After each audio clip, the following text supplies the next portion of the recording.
રાષ્ટ્રીય સ્વયંસેવક સંઘ અંજાર નગર દ્વારા ટાઉનહોલ ખાતેના વિશાળ મેદાનમાં વિજયાદશમી ઉત્સવ ઉજવાયો હતો.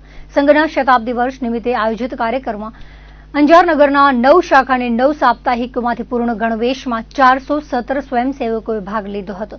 અતિથિ તેમજ મંચસ્થ મહાનુભાવો દ્વારા હિન્દુ સમાજમાં શક્તિ જાગરણનું પર્વ વિજયાદશમીની પરંપરાનું પ્રતિક શસ્ત્ર પૂજન કર્યું હતું. મુખ્ય વક્તા સૌરાષ્ટ્ર પ્રાંતના પ્રાંત પ્રચારક મહેશ જીવાણીએ ઉદ્બોધન કરતા સામાજિક સમરસતા, નાગરિક કર્તવ્ય, પર્યાવરણ, કુટુંબ પ્રબોધન અને સ્વદેશી સ્વનો ભાવ એમ પંચ પરિવર્તન અંગે માર્ગદર્શન આપ્યું હતું અને રાષ્ટ્રહિત માટે તેને જીવનમાં ઉતારવા સૌને અનુરોધ કર્યો હતો. રાષ્ટ્રીય સ્વયંસેવક સંઘના 100 વર્ષ પૂર્ણ થવા જઈ રહ્યા છે, જે માત્ર એક અવસર નહીં પરંતુ પર્વ છે.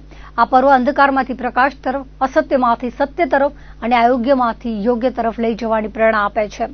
વિજયાદશમીનો આ ઉત્સવ પણ એ જ સંદેશ આપે છે. તેમણે ખાસ ભાર મૂક્યો હતો કે રાષ્ટ્ર નિર્માણ સ્ત્રી વગર અશક્ય છે.